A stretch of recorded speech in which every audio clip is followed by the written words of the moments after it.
أعوذ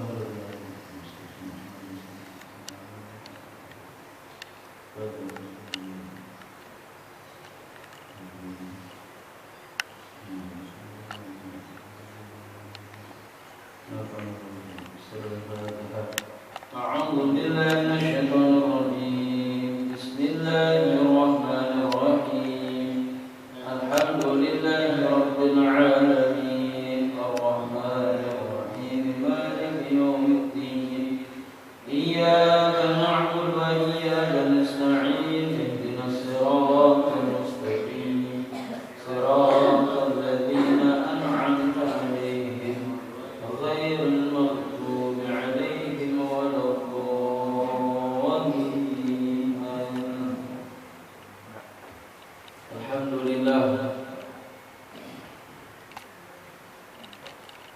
الحمد لله الذي أرسل رسوله بالهدى ودين الحق.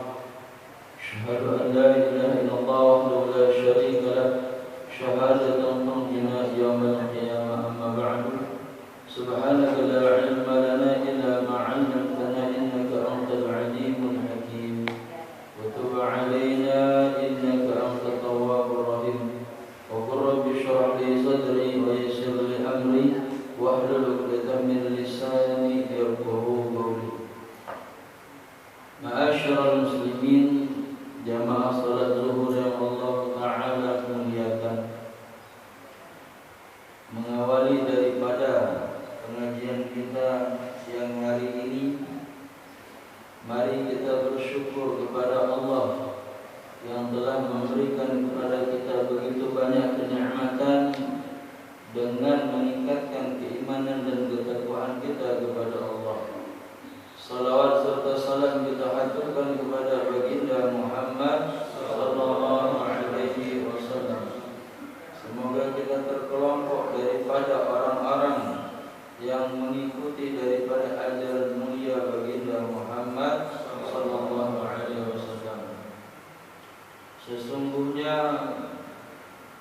kita berada di akhir daripada akhir zaman, yang mana mempertahankan iman di akhir zaman ini itu lebih berat daripada menggenggam bara api. Ini bara api kita genggam, itu menyusahkan buat kita, dan kita mungkin nggak bakal kuat. Sebentar-sebentar ada jatuh lepas. Dan mempertahankan iman di akhir zaman, itu lebih berat lagi daripada menggenggam bara api. Sehingga apa yang digambarkan oleh Rasulullah SAW, asbaha musliman wa amsa kafiran. Paginya muslim, sorenya kafir. Wa ya'udzubillah. Paginya muslim, sorenya kafir. Begitu cepat kan? Itu digambarkan oleh baginda Muhammad sallallahu alaihi wasallam. Maka karena itu Allah Ta'ala ingatkan kita agar kita jangan meniru dari kelompok yang tersebut, yang mana mereka digolongkan daripada orang yang melalaikan Allah, melupakan Allah. Allah Ta'ala berfirman, A'udzu billahi minasyaitonir rajim. Wa la takunu kalladzina nasullaha fa ansahum anfusahum. Ulaika humul fasiqun. Jangan kalian menjadi seperti halnya orang-orang yang mana mereka melupakan Allah. Manhum manilladzi ahadullah wa nabadul kitaba wara'a zuhurihim. Mereka yang telah mengambil janji kepada Allah, akan tetapi mereka mengingkarinya. Dengan kata lain, mereka yang sudah dititipkan iman akan tetapi mereka tidak bersyukur atas nikmat ini. Fa'ansahum anfusahum. Kalau kita meniru dari apa yang mereka lakukan, mereka melupakan Allah, Allah melupakan mereka. Mereka melupakan Allah dengan tidak menjalankan perintah Allah, melanggar daripada larangan-larangan Allah. Fa'ansahum anfusahum. Allah melupakan mereka dengan cara mana'u minal hidayah. Allah cegah dia dari mendapatkan hidayah. Jadi kalau sudah tercegah ya dari mendapatkan hidayah, bagaimana mungkin dia bisa taat kepada Allah? Walam yuqaddimu laha khairan, dan tidak dipersembahkan untuknya kebaikan. Kalau sudah nggak dapat hidayah, ya pasti nggak bakal dapat kebaikan. Maka Rasulullah SAW mengingatkan kepada kita satu hadis yang mana man ahabba liqa Allah ahabba Allah liqa'ahu. Siapa yang suka berjumpa dengan Allah, maka Allah suka berjumpa dengannya. Siapa yang merindukan perjumpaannya dengan Allah, maka Allah akan merindukan perjumpaan dengannya. Apa yang dimaksud dengan perjumpaan di sini? Tidaklah seseorang berjumpa dengan Allah kecuali dalam kebaikan. Dan kebaikan yang tertinggi adalah salat. Sehingga ada di antara orang-orang yang mana mereka menunggu salat. Ada di antaranya yang ditunggu oleh salat. Ada yang tidak peduli dengan salat. Ini yang celaka. Mereka yang menunggu salat bisa dikatakan mereka yang menambahkan atau menunggu perjumpaannya dengan Allah. Semua kebaikan itu pada dasarnya hakikatnya yaitu menyukai perjumpaannya dengan Allah. Orang yang sholat berarti dia suka berjumpa dengan Allah, karena hakikat sholat adalah berjumpa dengan Allah. Orang yang duduk dalam majelis ilmu hakikatnya senang berjumpa dengan Allah, karena dalam majelis ilmu disebutkan nama-nama Allah, diagungkan kebesaran Allah. Orang yang bersedekah senang berjumpa dengan Allah, karena dalam sedekah itu dia temukan Allah. Maka semua kebaikan-kebaikan itu digambarkan adalah perjumpaan dengan Allah. Dan siapa yang suka berjumpa dengan Allah, maka Allah lebih suka lagi berjumpa dengannya. Di dunia wa fil akhirah, baik di dunia maupun di akhirat. Wa man kariha liqa Allah kariha Allah liqa'ahu. Akan tetapi kebalikannya, siapa yang tidak suka, tidak senang berjumpa dengan Allah, maka Allah juga tidak suka, tidak senang berjumpa dengannya. Dengan kata lain, siapa yang tidak suka dengan kebaikan, maka Allah Ta'ala juga tidak suka dengan dia. Jadi digambarkan perjumpaan dengan Allah itu adalah kebaikan.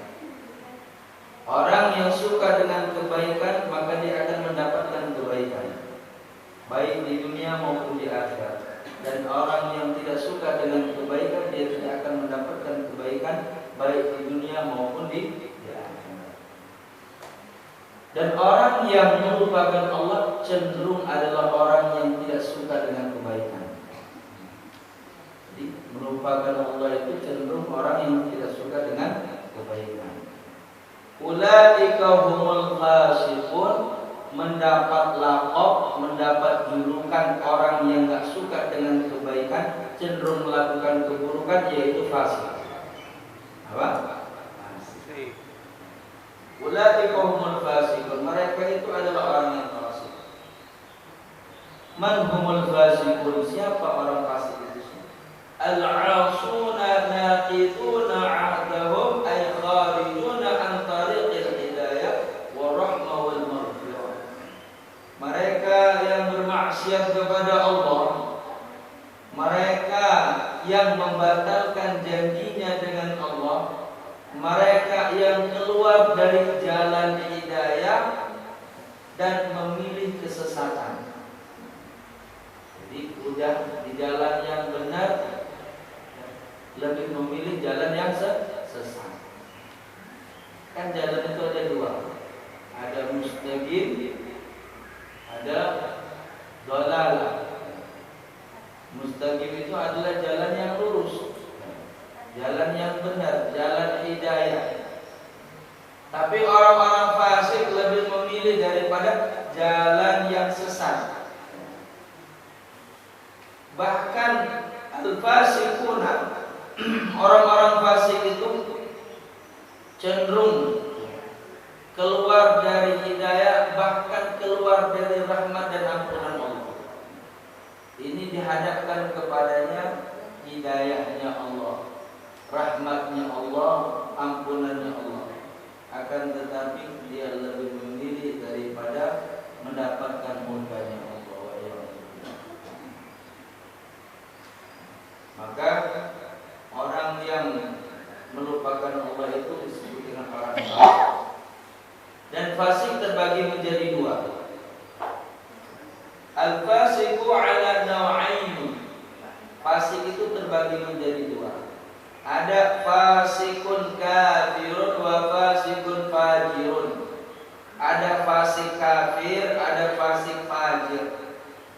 Fal fasikul kafiru huwa man lam yu'minu billahi wa rasulih wa kharaja 'anil hidayati wa dakhala fid dalalati kama qala Allah ta'ala fa fasaqa 'an amri rabbih, yakni kharaja an ta'ati rabbih bil iman. Orang fasik kafir itu adalah orang yang melakukan perbuatan buruk yang dibarengi tidak beriman kepada Allah dan Rasulnya. Ini yang dimaksud oleh Allah, fa fasaqa 'an amri rabbih. Mereka melakukan perbuatan-perbuatan buruk yang mana mereka mengingkari daripada perintah Allah. Jadi berbarengan dengan melakukan perbuatan yang buruk, berbarengan keluar iman dalam dirinya. Dengan kata lain murtad. Jadi melakukan dosa dibarengi dengan murtad. Ini la yurja ghufranu illa bisyahada wa tablaghul maut. Jadi orang yang melakukan perbuatan buruk yang dibarengi dengan keluar dari ajaran Islam itu enggak dapat ampunan, kecuali dia harus bersyahadat ulang dan dia bertobat dengan sebenar-benarnya tobat sebelum mati. Jadi nggak cukup dengan istighfar, nggak cukup dengan meminta ampunan kalau dia melakukan perbuatan yang buruk yang dibarengi dengan ingkar kepada Allah, ingkar kepada Rasul. Contoh, sholat. Jadi ngapain sholat bahasanya? Sholat nggak penting. Nah, ini bahasa kafir itu. Udah enggak sholat, anggap sholat enggak penting lagi. Kalau bahasanya dia sholat sebab karena dia malas, masih mending. Ini enggak sholat dibarengi ngerasa sholat itu enggak penting. Ini gaul murtad ini, perkataan yang mengandung unsur murtad. Enggak cukup dengan istighfar, dia mesti bersyahadat ulang yang disaksikan dengan dua orang yang adil. Kalau dia menyatakan keislamannya lagi. Ada fasik fajir, orang fasik fajir. Fajir itu melakukan perbuatan buruk yang memang dasarnya itu karena sebab kesalahannya, dosa-dosanya. Contohnya, yashrabul khamr wa ya'kulul haram wa yazni wa ya'si Allah Ta'ala.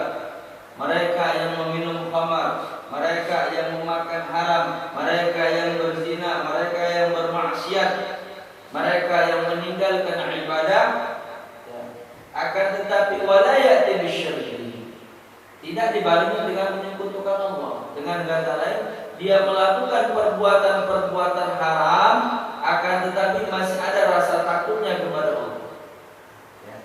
Jadi Kalaupun dia mabuk, mabuknya takut sama Allah. Ada rasa takutnya kepada Allah. Kalaupun dia memakan yang haram, ada rasa takutnya kepada Allah.